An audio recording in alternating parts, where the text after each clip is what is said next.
perhaps at the moment in the Islamic country, this is the key. You cannot reach the Islamic countries with the first model. It's crazy to use the first parable for reaching Muslims.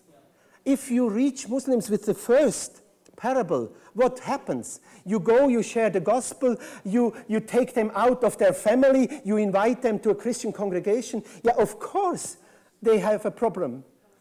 The family is against them, they have a war in the family between man and husband, so don't use it.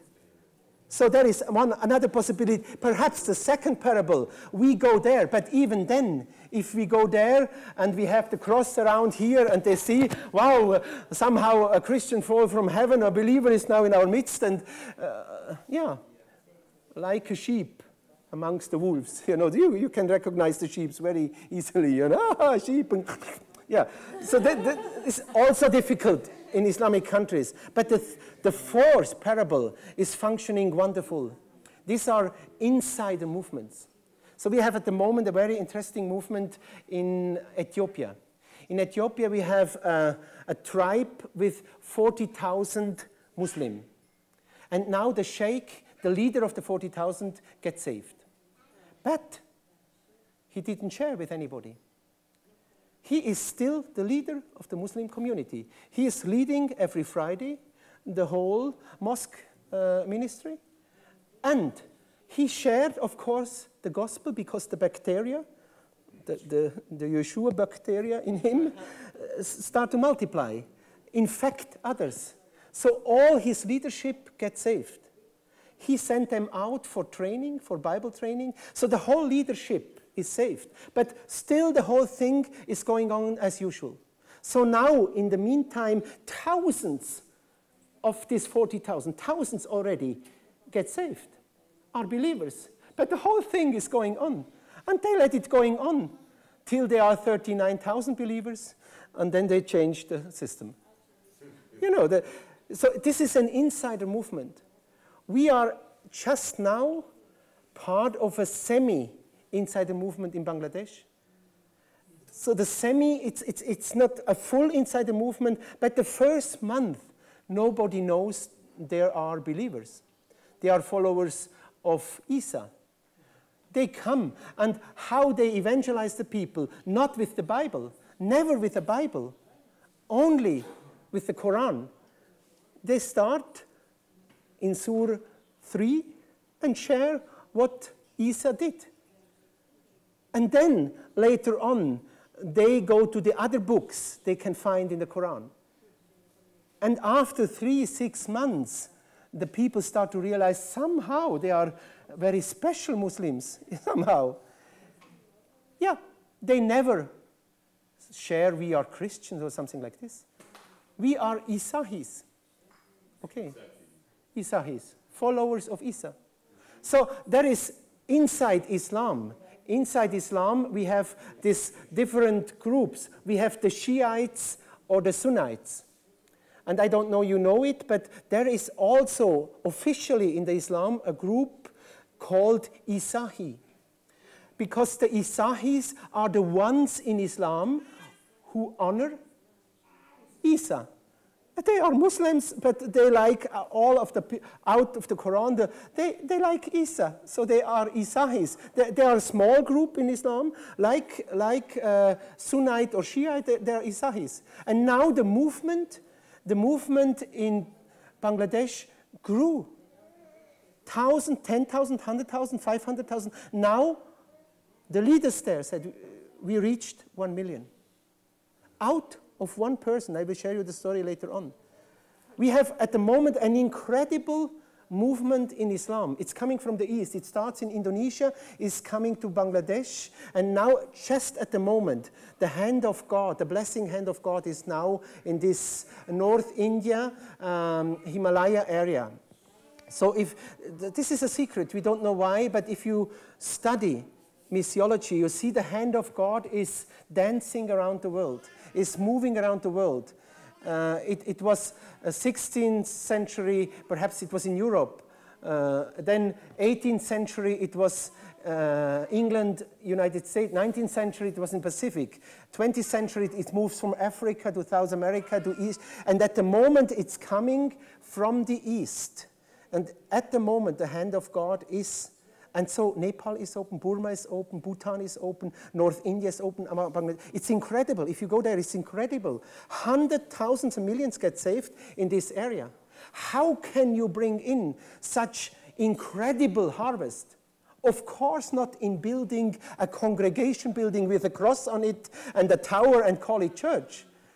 You know, insider movements need the structure of the movement they are in. So what structure use the Muslim? They meet after the mosque, they meet in groups and call this Jamaats. So how call we the Isahi churches? Yeah, they say Jamaats. We are Isahis and meet in Jamaats. Yeah, Jamaat is an Islamic word. This is a special word. It means something like a meeting of the men after the mosque service. You know, they sit together in groups of 10, 12, but in some areas of the word Jamaat is also a group of terrorists. You know, they come together in a group. But in Caucasus, you cannot use the word Jamaat for house congregation. Then you have to find another word. But in Bangladesh, they like Jamaat. So now the movement is inside Islam and is running through the country at the moment.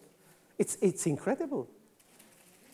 Really, it's incredible what God is doing out of such a beginning. So you cannot reach some nations with the first parable. Even with the second parable, it's difficult. But you can reach them with the fourth parable.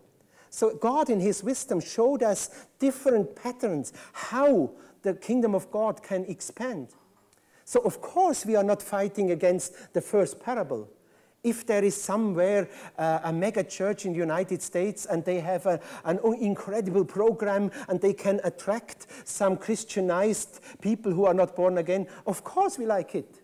Everyone who is coming in the kingdom. But this method, for sure, you cannot use in Hinduism or in Islam.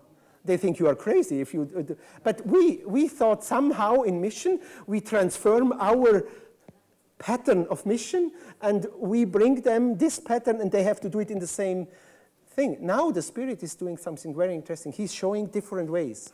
So let's go to the third parable. I overjumped the third one because the third one is also very... He told them another parable. The kingdom of heaven is like a mustard seed. 31. He told them another parable. The kingdom of heaven is like a mustard seed, which a man took and planted in his field.